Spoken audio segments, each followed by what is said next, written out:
बड़ी विचित्र बात है। जब तो वो व्यक्ति बंदूक उठा के टोल गेट पे घूमता है तो वो कांग्रेस का गुंडा हो जाता है, जब वो भारतीय जनता पार्टी में शामिल हो जाता है तो उसने गंगा नहा ली। ये लोकसभा सीटों पर कांग्रेस का पराजय एक प्रकार से 2014 का सीधा सादा देश की जनता की नाराजगी का संदेश है, दिल्ली की सरकार को अल्टीमेटम है। करारा जवाब दिया है। जो लोग हर बार कोई न कोई मौका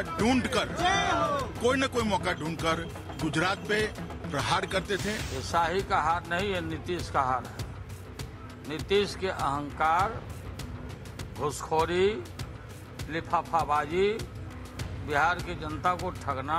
कांग्रेस हर जगह टक्कर में है और दूसरे लोग भाजपा देखिए गुजरात के अलावा कहीं टक्कर में नहीं है, सीमी में नहीं है। कांग्रेस को क्यों छोड़ देंगे?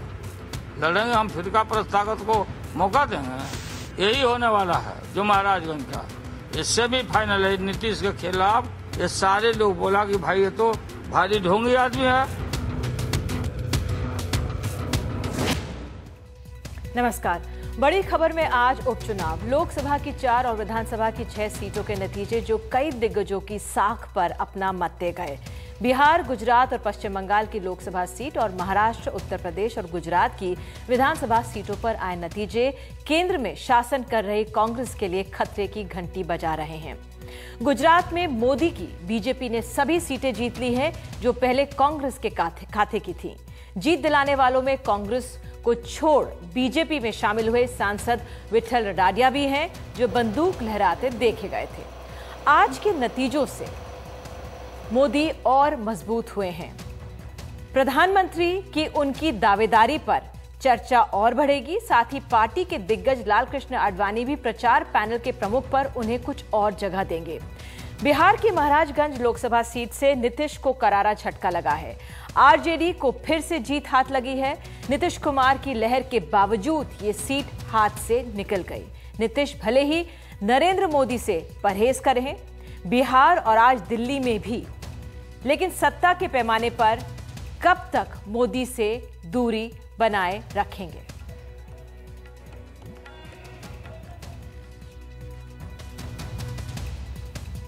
उधर पश्चिम बंगाल में हावड़ा की सीट शुरुआती रुझानों में सीपीएम की ओर जा रही थी, लेकिन चिट फंड स्कैम के बावजूद वो तृणमूल के हाथ लगी है।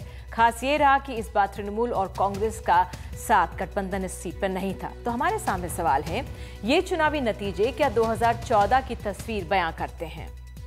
क्या कांग्रेस के लिए खतरे की घंटी बज रही है? नीतीश और मोदी की दूरी का राजनीति पर क्या असर पड़ेगा? और आखिर में क्या मोदी की मजबूती से क्या बीजेपी के अंदर से मिल रही चुनौती कमजोर पड़ेगी? आगे बढ़ने से पहले आपको एक ग्राफिक के जरिए दिखाते हैं कि किस तरह से जो आज के नतीजे, जो लोकसभा की 4 अहम सीटें हैं, पोरबंदर विट्ठल भाई रडाडिया यहां से चुनाव जीते हैं 1.5 लाख मतों से ज्यादा से। बनासकांठा से हरिभाई चौधरी 72,000 वोटों से चुनाव जीते हैं। यहां पर ये दोनों सीटें पहले कांग्रेस की थीं। बिहार में महाराजगंज प्रभुनाथ सिंह यहां से चुनाव जीते हैं और पश्चिम बंगाल में हावड़ा से प्रसून बैनर्जी यहां से चुनाव जीते हैं। और आइए आगे बढ़ने से पहले जो हमारे खास हमारे गेस्ट मौजूद हैं, पैनलिस्ट्स हैं, मैं आपको मिलवा देती हूं। पीएल पुनिया जी, सांसद कांग्रेस, सिद्धार्थनाथ सिंह, नेता बीजेपी, केसी त्यागी, महासचिव जेडीयू, रामकृपाल यादव, सांसद आरजेडी, एनके सिंह, वरिष्ठ पत्रकार हमारे साथ स्टूडियो में मौजूद हैं और श्रवण गर्ग, चीफ एडिटर नई दुनिया के, हमारे साथ यहां पर मौजूद हैं। तो आइए सबसे पहले लालू प्रसाद यादव ने आज क्या कहा है, सुन लेते हैं।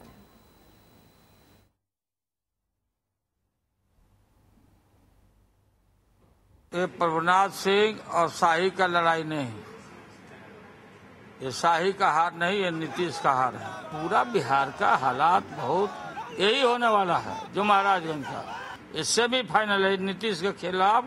ये बिल्कुल उसके पतन का, उसके ढोंग का, उसके प्रचार का, उसको जो पॉलिश किया मीडिया को और अखबार में छपवाया, ये सारे लोग बोला कि भाई ये तो भारी ढोंगी आदमी है, कांग्रेस को काहे छोड़ देंगे हम, कांग्रेस को क्यों छोड़ देंगे, लड़ेंगे हम, फिरका प्रस्तावत को मौका देंगे लड़ने में, उसमें क्या है भाई। वो हम बात नहीं किया इसलिए ये सब कैंडिडेट आ गया था। तो फिलहाल हमारे साथ सभी पैनलिस्ट मौजूद है। केसी त्यागी का हम जेडीयू से इंतजार कर रहे हैं, शायद वो आ रहे हैं, बस उनके बैठने का इंतजार करेंगे। लेकिन सबसे पहले मैं रामकृपाल यादव जी के पास जाऊंगी। आरजेडी, रामकृपाल यादव जी, मुबारकबाद, महाराजगंज सीट आप लोगों ने जीती है, इस जीत को आप कैसे आंक रहे हैं? ये सीट तो आपके पास थी, पहले से काम किया होगा, तभी लोगों ने आपको दोबारा चुना है यहाँ पर। देखिए, ये जो मैंडेट आया है महाराजगंज का, तो महाराजगंज की जनता महान है, मैं उसको पहले सैल्यूट करता हूँ। और पूरे बिहार में जिस तरह से नीतीश कुमार जी के शासन में और व्यवस्था फैली है, विकास का सब विभाग दिखाया, ढोंग रचने का काम किया, लोगों को छलने का काम किया, विकास के नाम पर लूट हुआ है, विधि व्यवस्था बिल्कुल चौपट हो गई है, पानी नहीं है, बिजली नहीं है, पंचायती राज व्यवस्था खत्म है, जनप्रतिनिधियों की कोई इज्जत नहीं है, हर मोर्चे पर सरकार विफल रही है और आम लोग अब ठगे हुए महसूस कर रहे हैं। विगत दिनों में परिवर्तन रैली आयोजित की गई थी राष्ट्रीय जनता दल के नेतृत्व में, लालू जी के नेतृत्व में, जिसमें अपार जन समर्थन मिला था और उसके ठीक बाद चुनाव हुआ। जनता आक्रोश व्यक्त की थी रैली में आकर के, जनता आक्रोश व्यक्त की है महाराजगंज की जनता वोट के माध्यम से, और लोकतांत्रिक व्यवस्था में वोट ही एक बड़ा माध्यम होता है जिसके जनता को आक्रोश दिखाने का मौका मिलता है। और इस चुनाव में लोगों ने दिखाने का काम किया है, क्योंकि जनता को नीतीश कुमार जी ने सिर्फ वादा किया, घोषणा किया, सरजमी पर नहीं हो। महाराजगंज की जनता ही बता पाएगी कि कितना विकास हुआ। सारी सड़कें इनकी टूटी हुई नजर आई। हम लोग लगातार 10 दिन तक काम किए हैं सर, कि यहाँ पर आपकी पार्टी ने जो काम किया उसकी जीत है, या जिस तरह से लालू प्रसाद यादव कह रहे हैं कि ये तो इसलिए हुआ है क्योंकि नीतीश कुमार अहंकार था, उसकी वजह से ये आपको जीत मिली है? बिल्कुल नीतीश कुमार जी के सरकार के खिलाफ में मैंडेट है ये। वहाँ पर हर जाति, हर धर्म, हर वर्ग के लोगों ने सबके से ऊपर उठ करके, जनता गोलबंद होकर के नीतीश कुमार की सरकार के खिलाफ जनादेश दिया है। और ये मान लीजिए कि जनादेश केवल महाराजगंज का नहीं है, पूरे बिहार का है।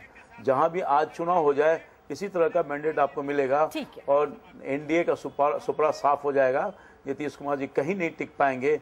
यही जनता का सही मैंडेट है।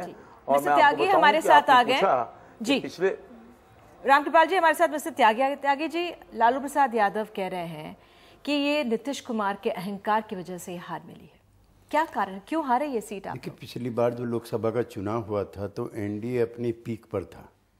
4 सीट इनको मिली थी, 32 सीट हमें मिली थी, 2 सीट कांग्रेस को मिली थी। तब भी ये सीट जो है ये आरजेडी के पक्ष में गई थी। कुछ सीटें परंपरागत किन्हीं खास दलों के लिए होती हैं, उसके सोशल इक्वेशंस इस तरह के होते हैं। दूसरा ये कि जो उम्मीदवार हैं प्रभुनाथ सिंह, वो हमारी पार्टी से भी जीत चुके हैं, समता पार्टी से जीत चुके हैं, जनता पार्टी से जीत चुके हैं और अब आरजेडी से जीत चुके हैं। तो आरजेडी अपनी सीट को रिटेन करने में कामयाब रही है।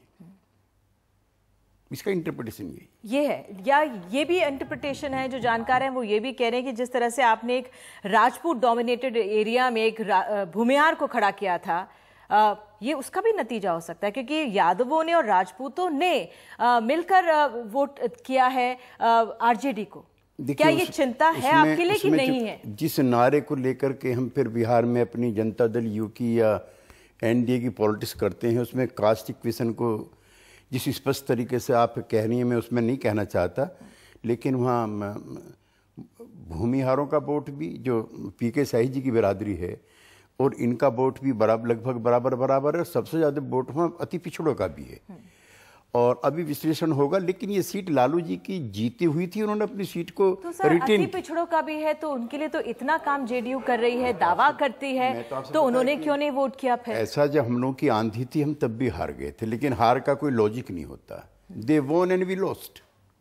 ठीक है, आप इसको ऐसे आंकड़े। लेकिन मैं इसको ऐसा नहीं मानता कि ये जो नीतीश कुमार जी की वहाँ की बिहार की सरकार दिए हुए काम हैं उनके खिलाफ ही मैंडेट है। क्योंकि पिछले विधानसभा चुनाव का मैं आपको थोड़ा सा याद दिला दूं, उस समय 7 उपचुनाव हुए थे, 7 में से 6 उपचुनाव सिर्फ 6 महीने पहले हम लोग हार गए थे और 6 महीने बाद जब चुनाव हुए तो हमने टोटल स्वीप किया। लेकिन इससे हम सबक लेंगे, अपने गठबंधन को मजबूत करेंगे, अपनी पार्टी को मजबूत करेंगे। और तो ये सबक लेंगे आप कि गठबंधन को मजबूत करेंगे। सिद्धार्थ नाथ जी, आप हमारे साथ जुड़ रहे हैं। गुजरात की मुबारकबाद दे रही हूँ आपको, लेकिन अभी फिलहाल का भी मुबारकबाद दिया जाए क्या आपको? नहीं, ये मिसेस सिंह का सवाल था। लेकिन कुछ सुकून महसूस कर रहे होंगे, बहुत दबा रहे थे जेडीयू आपको गठबंधन में रहते हुए भी। नहीं, ऐसा नहीं है। देखिए, गठबंधन हम लोग का बहुत पुराना है, 17-18 साल से है। और ये वास्तविकता है कि महाराजगंज की सीट आरजेडी की हमेशा पारंपरिक सीट रही है। लेकिन जो आरजेडी के जो लोग कह रहे हैं उनका स्वाभाविक है, जिस प्रकार की भाषा लालू जी बोल रहे हैं, आरजेडी के जो लोग बोल रहे हैं, वो स्वाभाविक है, उसी प्रकार की भाषा बोलेंगे। मैं वास्तविकता से वो परे है। ये कहना कि नीतीश जी और बीजेपी का जो गठबंधन है उसके अंदर कोई काम नहीं हुआ और अच्छा काम नहीं हुआ, ये गलत है। देश जानता है, दुनिया जानती है कि वहां पे काम अच्छा हो रहा है। थोड़ा सा हम लोगों के देखिए माहौल आज वहां पे भी अच्छा है क्योंकि सुशासन चल रहा है, कुशासन नहीं है। और वहां पर एक जो 17-18 साल का जो हमारा गठबंधन है वो एक समन्वय का एक गठबंधन है। कहीं ना कहीं उसमें एक कार्यकर्ता एक दूसरे के कैंडिडेट के लिए बहुत काम करते हैं। और मैं कहना नहीं चाहता, मगर एक किसी जेडीयू के एक वरिष्ठ कार्यकर्ता ने आज मुझे कहा कि जब एक दूसरे के बीच में थोड़ी सी भी कहीं प्रकार की खटास हो जाए तो वो समन्वय टूटता है और उसका नतीजा अच्छा नहीं होता। तो शायद जो अभी त्यागी जी कह रहे हैं, हम लोग को अपना गठबंधन मजबूत करना है और मुझे पूरी उम्मीद है कि ये 17-18 साल का जो गठबंधन है वो मजबूत रहेगा आने वाले समय में। और एनडीए फिर से जेडीयू और बीजेपी एनडीए के तहत फिर से एक 32 से 40 में से 32 नहीं, 40 में से 38 से 29 सीटें लेकर आएगी। ये गठबंधन मजबूत करने का एक हमें संकेत दिया गया है।